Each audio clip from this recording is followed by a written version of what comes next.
Welcome to Handcrafts with Nadine. My name is Nadine and I'm a crafter who lives here in northern New South Wales, Australia. I'm originally from Montreal, Canada, and I live here now with my husband, our 2 teenage daughters, and our Labrador named Bear. And we've lived here for about 10 years.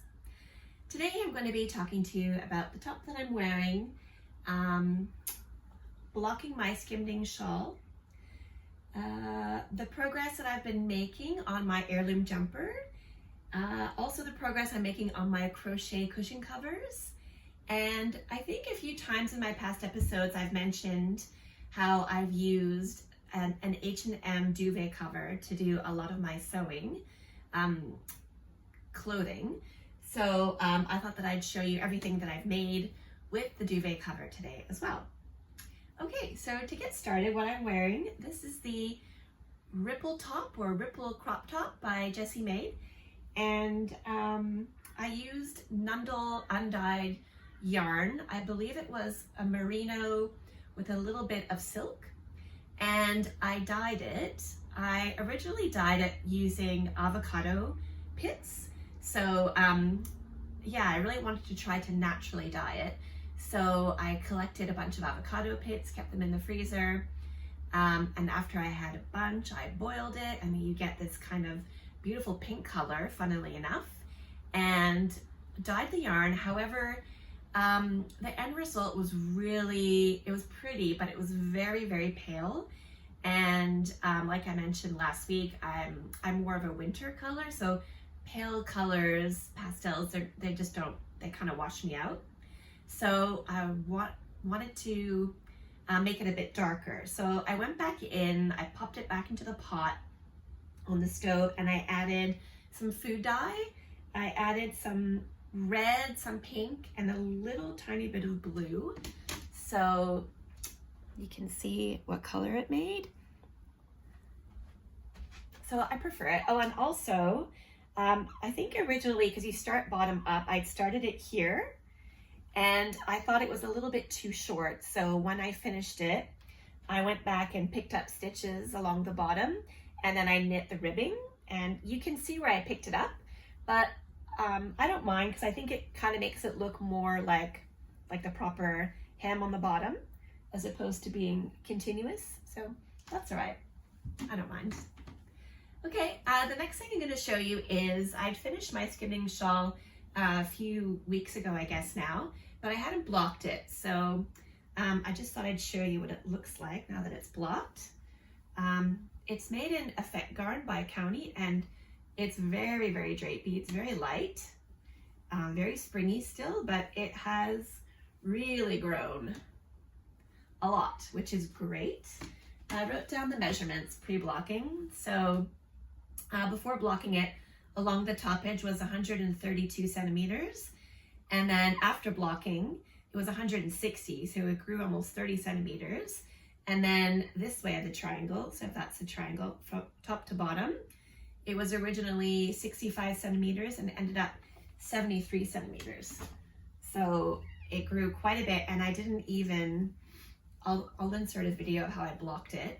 I didn't even pin it down or anything. I just laid it down onto a towel outside to dry.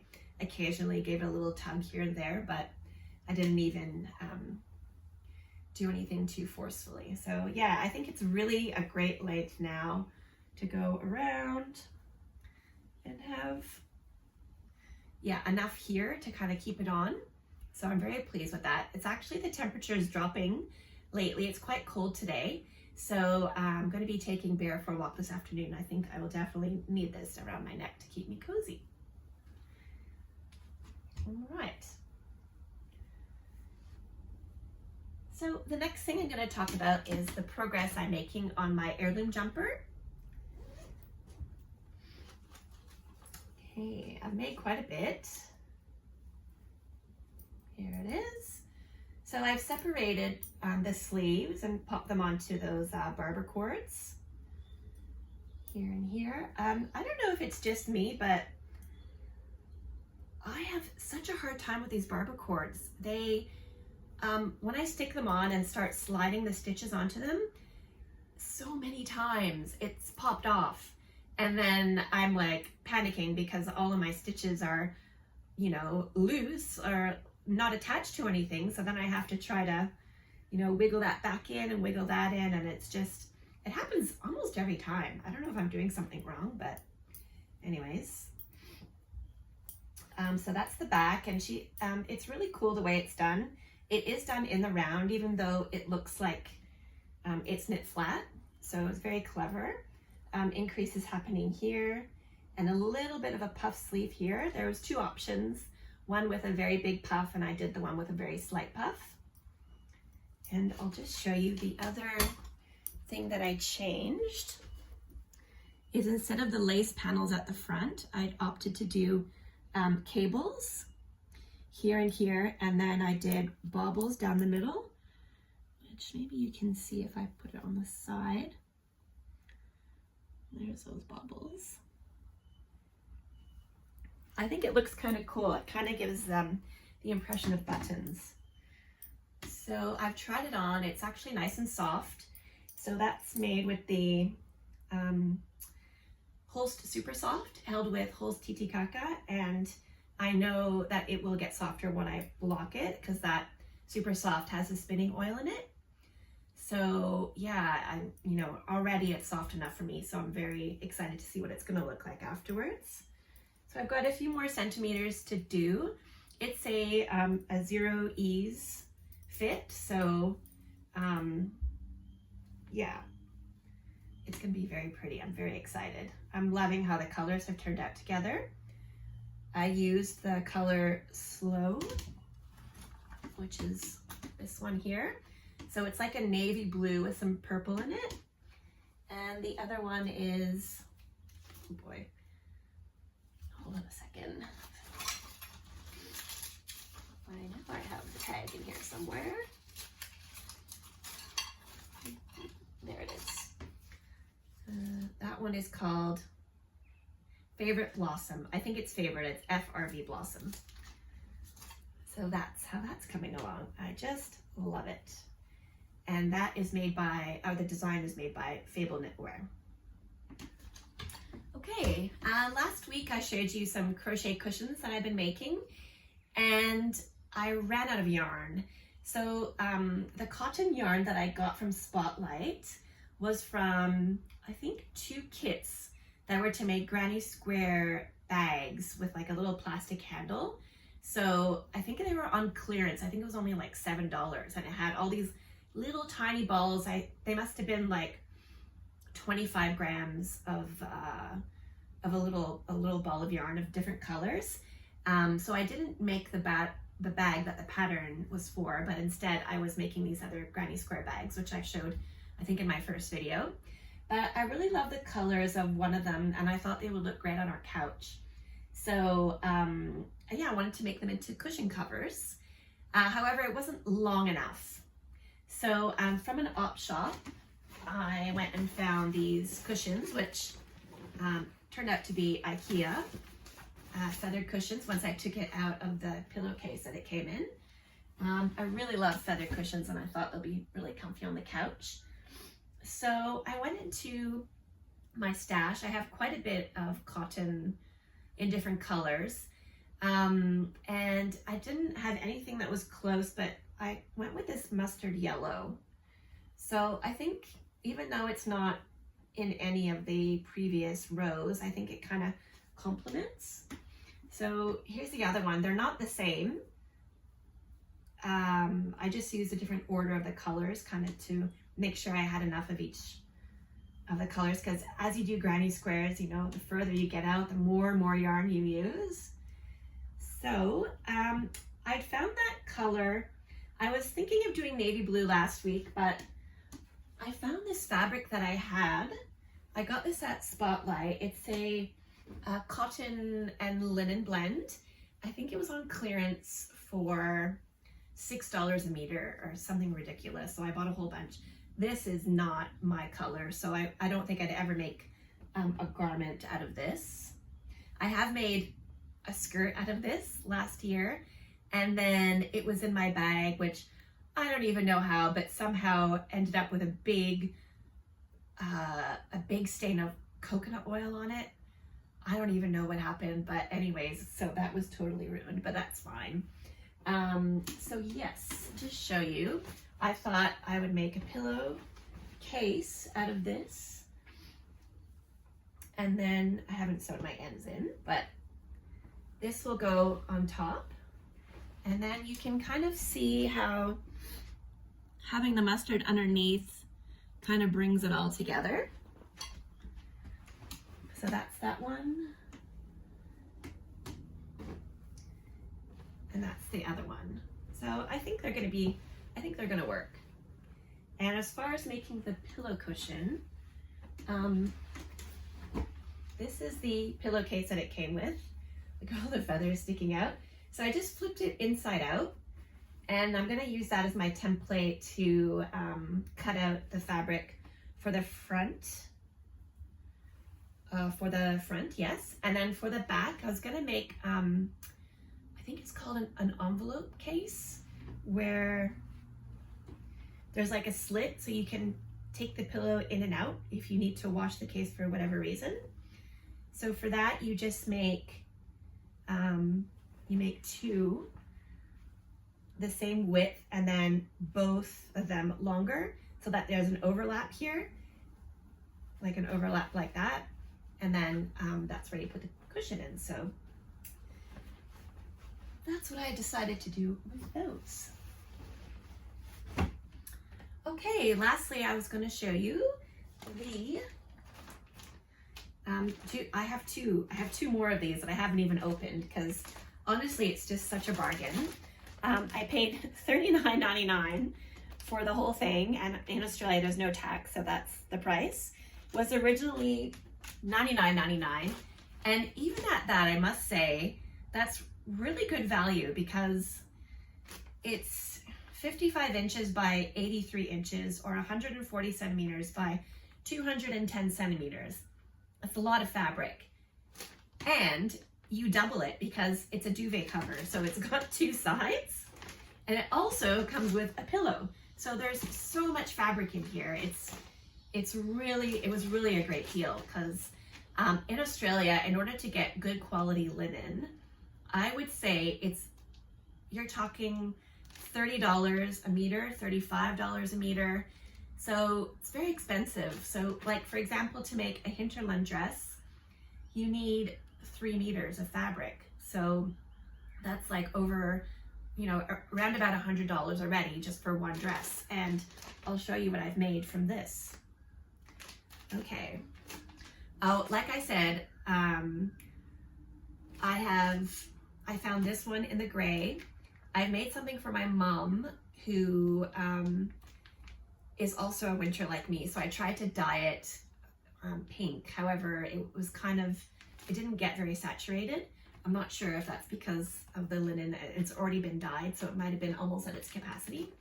I also bought a green one, and I think I had 2 others of these. Okay, so one thing that I've made is this dress, and this is a pattern from We Are the Fabric Store. It's a free pattern on their website, and I think I combined the Cora dress and the linen tie-back dress, I think. So that's the back. It's got a little keyhole here, and I've attached a little button. It's similar to the Hinterland dress, but the sleeves are longer. They kind of go out and then are gathered a little bit at the cuff. There's more fabric in the skirt, and I think the skirt starts a bit lower down. So I've made all that. And a pair of pants. This is also from We Are the Fabric Store, I believe. And they're called, oh, no, sorry. No, they're from the Peppermint magazine. So these are the Peppermint magazine Loungewear Set. So for my mom, I made these pants and the matching top that I dyed in pink. I don't have it because I sent it to my mom. So I'll try to insert a photo of, I tried it on before I sent it to her. My mom is even shorter than I am. I'm 5'4". My mom is 5'2", and so I took in a little bit of length at the, I think they might have been cropped anyways. I think they're like a capri, but yeah, anyways, these ones I made them full length. So I think that's what I made from one set, is these pants plus that dress. And then I've also made from Peppermint magazine the Peppermint pocket skirt.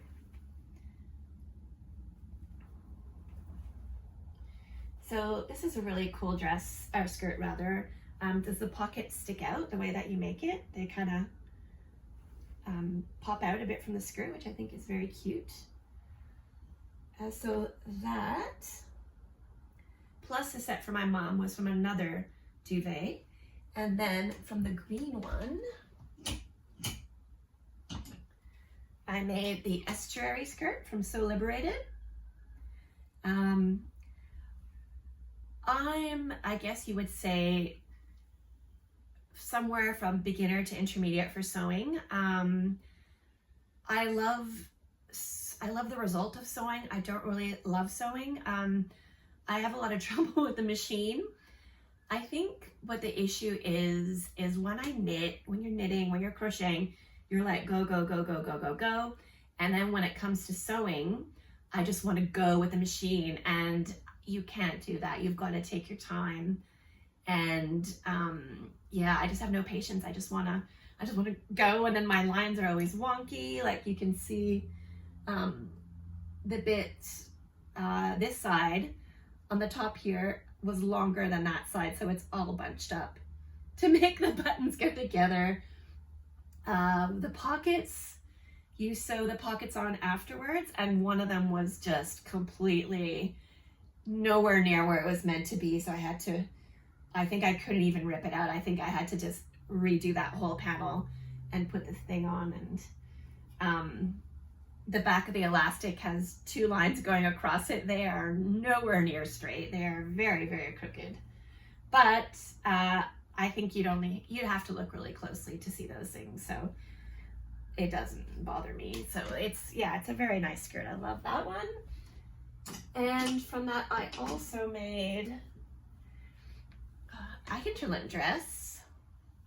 I used the same buttons as I did for the skirt. It needs a wash. It's got a few marks on it, but so that's the Hinterland dress, and I made the one with without the sleeves. I did the straps and the placket only on the top. And I think I even have some fabric left. So I made a dress, a skirt from one set, plus there's leftovers. I think I might make some tea towels with the leftover, because I do have a fair bit left over. And yeah, I've just made heaps. And like I said, I have 2 left. So I have some black dye. I was debating about dyeing the fabric black and seeing how that worked out. When I dyed my mom's set, it was pretty even, but there were some bits that were a bit more saturated. I dyed it in a pot, but I think I might, if I dye this, I might try the method where you put it in your washing machine and give that a go. So the easier thing about dyeing fabric, linen fabric versus dyeing yarn, is you don't have to worry about it felting. Another day I'm going to tell a story about felting yarn and a little dyeing accident. But that's it for me today. I think I've talked about everything I wanted to talk about.